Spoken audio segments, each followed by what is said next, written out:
ओम भूर्भुवः स्वः तत्सवितुर्वरेण्यं भर्गो देवस्य धीमहि धियो यो नः प्रचोदयात्। आज हम बात करने वाले हैं कर्म और उसकी फलश्रुतियाँ। कर्म क्या होता है और कर्म से किस प्रकार हमें फल मिलता है, इसके ऊपर हम आज बात करते हैं।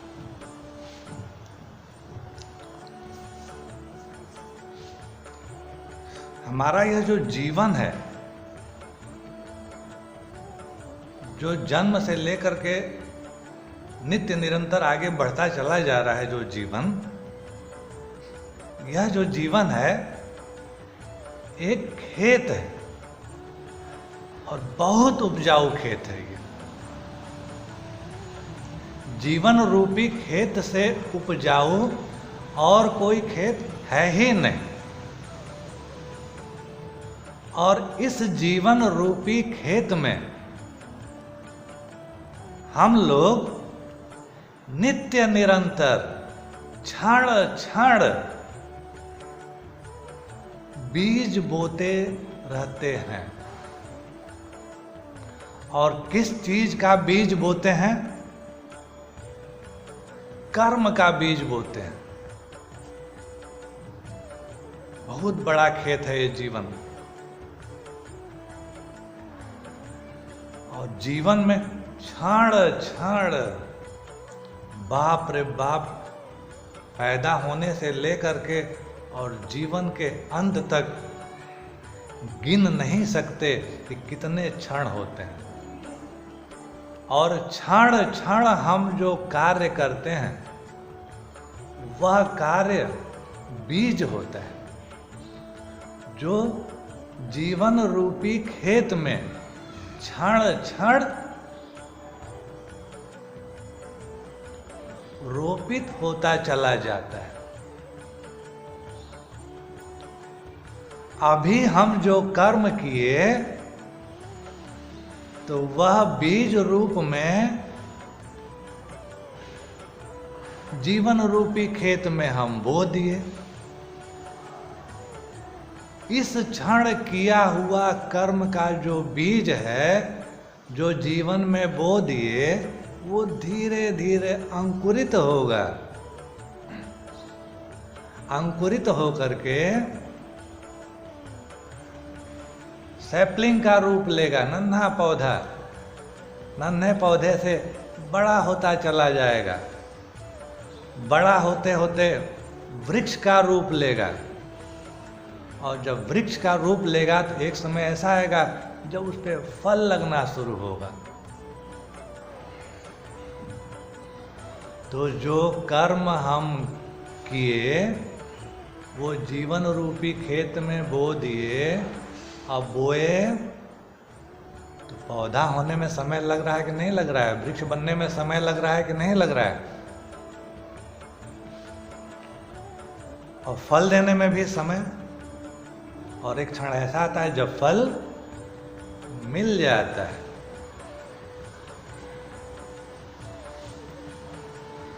कुछ कर्म बीज ऐसे होते हैं जो अभी बोए और अभी के अभी फल मिल जाता है।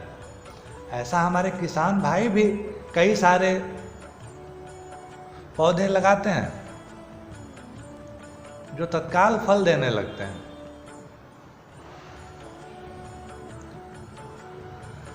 उदाहरण के लिए एक छोटा सा उदाहरण दे देते हैं। बहुत सारे ऐसे फल होते हैं, बीज डालिए और एक हफ्ते बाद काटना शुरू कर दीजिए और पकाना शुरू कर दीजिए। कुछ बीज ऐसे होते हैं जो 3 महीने 4 महीने में फसल दे देते हैं। गेहूं, धान, अरहर ले लीजिए, चना ले लीजिए। ये फल खेतों में जो बीज बोया जाता है तो बीज से फल, अनाज मिलता है कि नहीं मिलता है?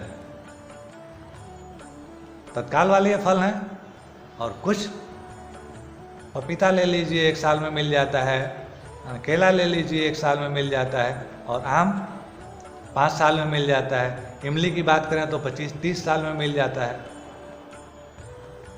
तो बीज लगाने के कुछ समय बाद से लेकर के और बहुत समय तक अनेक प्रजातियां हैं पौधों की। तो इसी प्रकार हम अपने जीवन में जो कर्म बीज जीवन रूपी खेत में बोते चले जा रहे हैं, तो कुछ तो तत्काल फल देते हैं। किसी के सर पर ममता भरा हाथ फेरिए,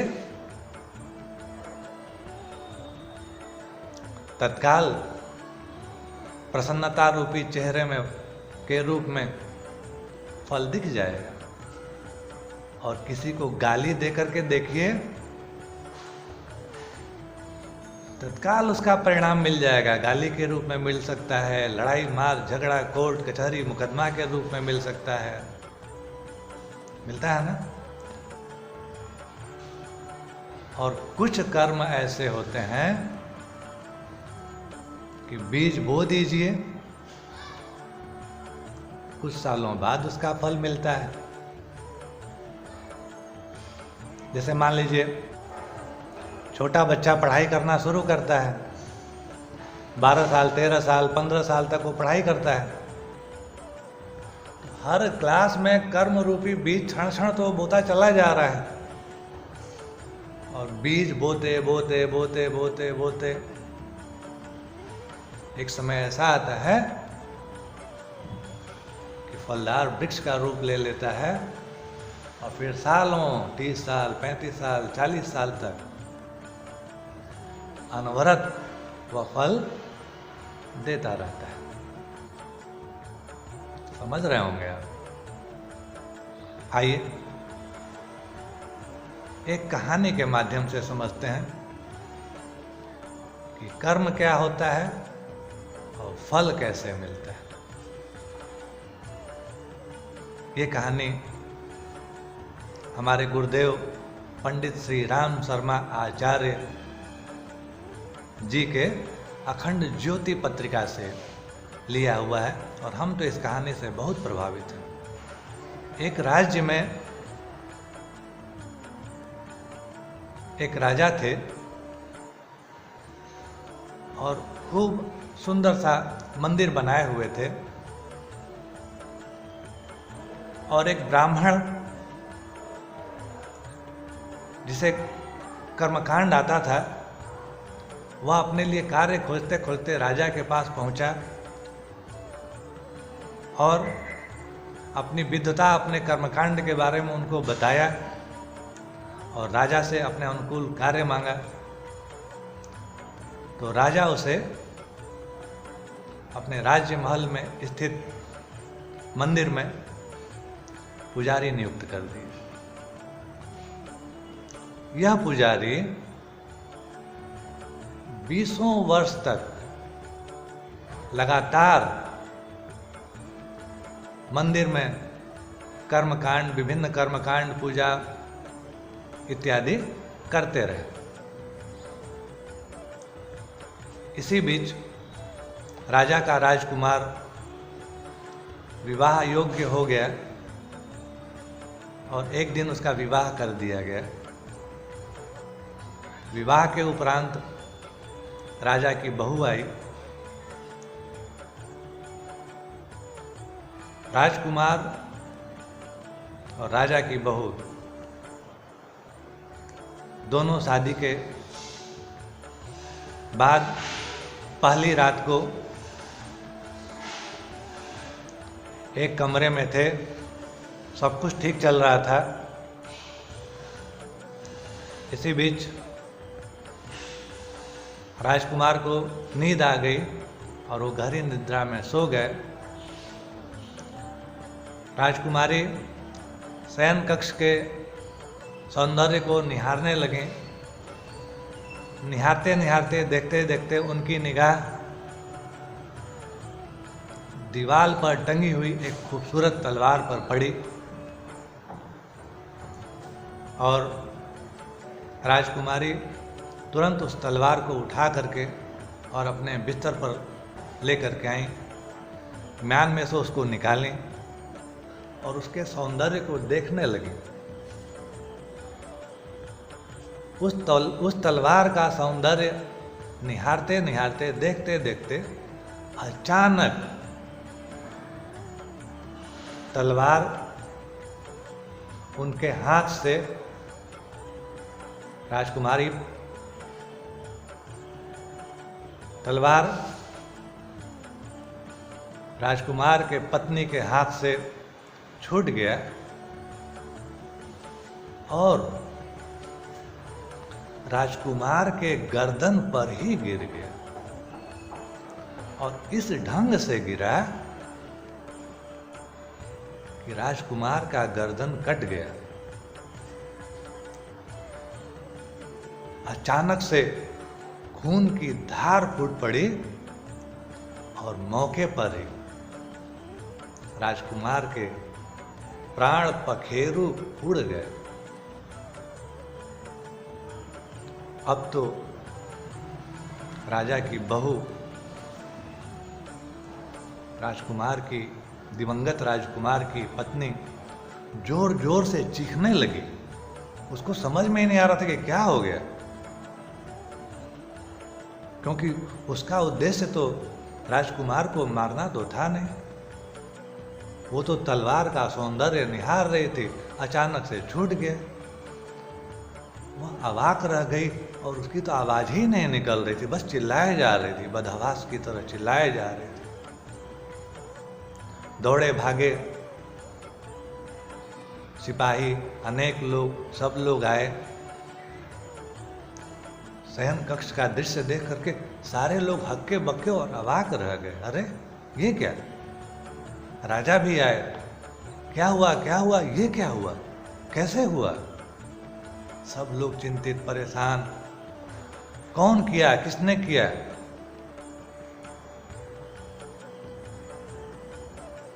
राजा की बहू अनजाने में, बदहवासी में एक तरफ इशारा की। संभवतः वो इशारा दीवार पर टंगे हुए तलवार पर कर रही थी और उसी तरफ मंदिर भी था। राजा तुरंत आदेश दिए कि हो न हो यह कार्य उस पुजारी का है, और पुजारी को तुरंत ही बंदी बना लिया गया। अगले दिन सभा की कार्यवाही जब शुरू हुई तो पुजारी को वहां पर पेश किया गया। यद्यपि पुजारी 20 साल से वहां पर कार्य कर रहे थे और उनके कार्य से राजा बहुत खुश और प्रसन्न रहा करते थे, फिर भी इस तरह की घटना घट गई और उंगली पुजारी की तरफ उठी तो बिना किसी, क्योंकि राजा का मामला था, राजकुमार का मामला था, तो तुरंत उनको मृत्यु दंड की सजा सुना दी गई। पुजारी तो बिल्कुल आश्चर्यचकित, महाराज जो हमने कार्य नहीं किया उसके लिए हमें दंड क्यों? चुप रहो, तुम्हारे ऊपर हमने विश्वास किया, भरोसा किया और तुमने हमारे विश्वास का यह फल दिया। तुमको मृत्यु दंड, 1 हफ्ते के अंदर तुमको मृत्यु दंड दे दिया जाएगा। इस बीच अगर तुम्हारी कोई अंतिम इच्छा है तो तुम हमें बताओ। पुजारी बोले कि जी हमारी अंतिम इच्छा है। अब जब हमें मृत्युदंड दिया ही जा रहा है तो हमारी अंतिम इच्छा है, हम यह जानना चाहते हैं कि जो कार्य हम नहीं किए उसका दंड हमें क्यों दिया जा रहा है। तो इसके लिए हम किसी ज्योतिषी से मिलना चाहते हैं, जो सर्वज्ञ हो, सब कुछ जानता हो, ऐसे किसी व्यक्ति से हम मिलना चाहते हैं। राजा बोले कि ठीक है, ऐसा ही होगा। अगले दिन ऐसे विद्वान के पास उस पुजारी को भेज दिया गया। पुजारी जब वहां गए तो जिससे मिलने के लिए वो गए थे, उनके घर के बाहर वह उनका इंतजार कर रहे थे और घर के अंदर कोलाहल चल रहा था, शोरगुल मचा हुआ था। ऐसा लग रहा था पुजारी को कि अंदर पति और ऐसा लग रहा था उनको कि अंदर पति और पत्नी लड़ाई कर रहे हैं। काफी देर लग गया इंतजार में पुजारी को, उस विद्वान व्यक्ति के इंतजार में। इधर भी पुजारी यह सोचने लगे कि जो व्यक्ति अपने बारे में नहीं जान पा रहा है, जो व्यक्ति खुद इतने कला में और कष्ट में अपना जीवन व्यतीत कर रहा है, वो हमारे बारे में क्या बताएगा। खैर, काफी इंतजार के बाद विद्वान महोदय पुजारी के समक्ष आए और उनके यहाँ आने का कारण पूछे। आप हमारे यहाँ क्यों आए, बताइए हमें। जी, हम तो अपने बारे में जानने के लिए आपके पास आए हैं, लेकिन हम मन ही मन बहुत देर से यह सोच रहे हैं कि अगर आप जानकार होते तो अपने बारे में जान करके अपनी परेशानियों को आप ठीक नहीं कर लिए होते। आप क्या हमें बताएंगे। विद्वान व्यक्ति मुस्कुराए, हंसे, अंदर ले गए उनको, अपने साथ बैठाए, बोले कि इससे पहले कि हम तुम्हारे बारे में कोई जानकारी लें, हम अपने बारे में तुमको बताते हैं। अब वह विद्वान बताने लगे, ज्योतिषी महोदय अपने बारे में बताने लगे। क्या बताने लगे? कर्म के बारे में बताने लगे कि किस कर्म का फल वह यहाँ भोग रहे हैं।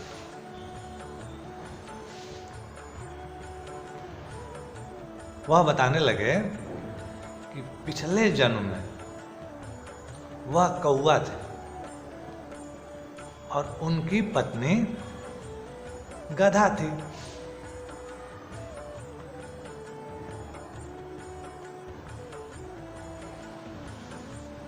एक धोबी के पास वह गधा रहता था। गधे के पीठ में खुजली हो गई थी, छोटा सा फोड़ा हो गया था।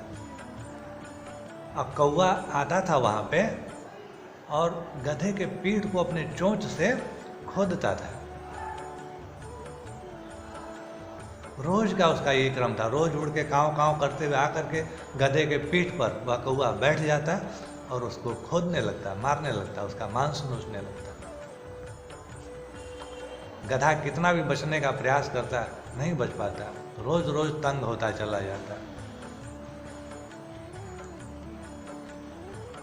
एक दिन किसान के यहाँ से वह मुक्ति पाया, गधा आजाद हुआ और कौवा को अपनी तरफ आते हुए देखा तो बचने का प्रयास किया। स्वभाव बस कौवा भी कहाँ मानने वाला था, बैठा उसके पीठ पर नोचने लगा। कौवा जब थक गया तो छोड़ करके गधे को भाग गया और इस बीच गधा अपने धोबी मालिक के घर से बहुत दूर निकल करके जंगल में पहुंच गया और वहां छिप गया। इस प्रकार कुछ दिनों तक वह सुखपूर्वक रहा जंगल में छिप छिप के। अब उसको अच्छा लग रहा था कि चलो अब तो कौवा नहीं आया, लेकिन कौवा का भी आदत पड़ गया था। खोजते खोजते वह खोज लिया, एक हफ्ते में खोजते खोजते गधे को वह खोज लिया। अब जंगल में आकर के उसको नोचने लगा, परेशान करने लगा, खाने लगा मांस नोच नोच के। एक दिन क्या हुआ कि कौवा गधे को नोच रहा था पीठ पे बैठ के, उसके घाव को चोंच मार मार के। अचानक ही वह चोंच जब मारा गधे को, तो चोंच तो भाई धंस गई गधे के पीठ में किसी हड्डी में, और इस ढंग से कौवे की चोंच उस गधे के पीठ में धंसी कि गधा कितना भी प्रयास किया कौवे से मुक्त नहीं हो पाया। और कौवा कितना भी प्रयास किया अपनी चोंच को गधे के पीठ में से नहीं निकाल पाया, और दोनों के दोनों एक दूसरे से बहुत तंग हो गए, बहुत परेशान हो गए। गधा भागने लगा, गधा भागने लगा। भागते भागते अचानक एक झरने में गिर गया, और वो गिरा जब, तो कौवा और गधा दोनों ही मृत्यु को प्राप्त हुए। और यह कहानी कौन सुना रहा था? वह विद्वान सुना रहे थे, और बोल रहे थे, क्या बता रहे थे? यह बताए कि वह कौवा मैं हूं और वह गधा हमारी पत्नी है। पिछले जन्म में हम कौवा बन करके अपने लोभ लालच बस उदर पूर्ति के लोभ में गधे को लगातार सताते रहते थे। आज उसी का परिणाम है कि गधा वर्षों से पत्नी का रूप लेकर के और हमारा दिमाग नोच रही है। सारी विद्वता होते हुए, सारी जानकारी होते हुए हम इससे मुक्त नहीं हो पा रहे हैं, आजाद नहीं हो पा रहे हैं। कर्म कभी किया गया, उसका फल अभी मिल रहा है। पुजारी महोदय अपनी समस्या उनके सामने रखे, ऐसी ऐसी बात है और मृत्यु दंड हमें मिल चुका है, लेकिन हमने तो ऐसा कोई कार्य किया ही नहीं, फिर किस चीज का यह मृत्यु दंड?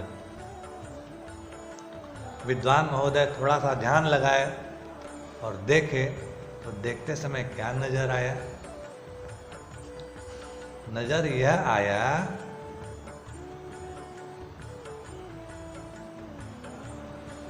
कि जो राजा की जो बहू, जो उनकी बहू बनकर के आई थी, पिछले जमाने में वह गाय थी। राजकुमार जो थे वह थे कसाई। गाय जब भाग रही थी कसाई से बचने के लिए, और कसाई गाय के पीछे पीछे खोजे जा रहे थे, अचानक रास्ते में एक पंडित जी मिले। कसाई उनसे पूछा कि आप गाय को देखे हैं? जी हाँ, उधर गई है। और इस प्रकार कसाई गाय को पकड़ लिया और उसका गर्दन काट करके उसकी हत्या करके मांस को बाजार में बेचा होगा, चाहे जो किया होगा। अब तीनों लोगों का जो कर्म फल है, उस वक्त तो कुछ नहीं हुआ उनको, लेकिन कर्म बीज रूप में बो दिया गया, और वृक्ष का जो फलदार था, फल था, वह अब जा करके जो वृक्ष था बढ़ते बढ़ते बढ़ते अब उसका जो फल है वह परिपक्व हुआ, और जो परिपक्व हुआ तो किस रूप में मिला, बाप रे बाप, कसाई राजकुमार बन चुके थे, गाय राजकुमार की पत्नी बन चुकी थी, पंडित जी पुजारी थे,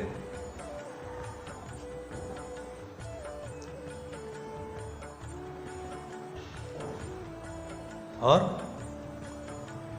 कांड उस समय हुआ, कानून से सजा मिल नहीं पाया, लेकिन कर्मफल के चलते गाय कसाई से अपना बदला ली और गाय पुजारी से भी अपना बदला ली। और इसको बदला ना कहा जाए, ये तो कर्म जो बीज रूप में बोया गया, पौधा बना, वृक्ष बना, और फल कोई बदला नहीं लिया, कर्म का फल मिला। तो आशा है आप सब लोग समझ चुके होंगे कर्म और उसके फल को। बहुत से लोगों को हम देखते हैं अपने कष्टों को हमसे व्यक्त करते हैं, तो हम उनसे एक ही बात कहते हैं कि आप सुख भी पाते हैं, अच्छे घर में रह रहे हैं, घर में सुख सुविधा के साधन हैं, खाने पीने के लिए प्रचुर मात्रा में चीज़ें उपलब्ध हैं, अच्छा आप पहन रहे हैं,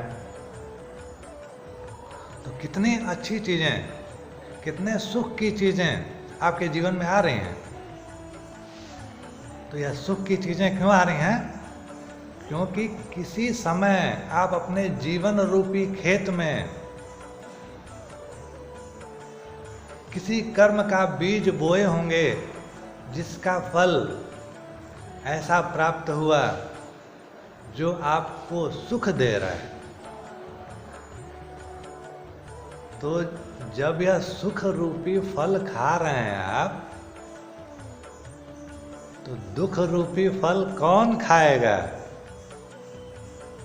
खाना पड़ेगा कि नहीं खाना पड़ेगा?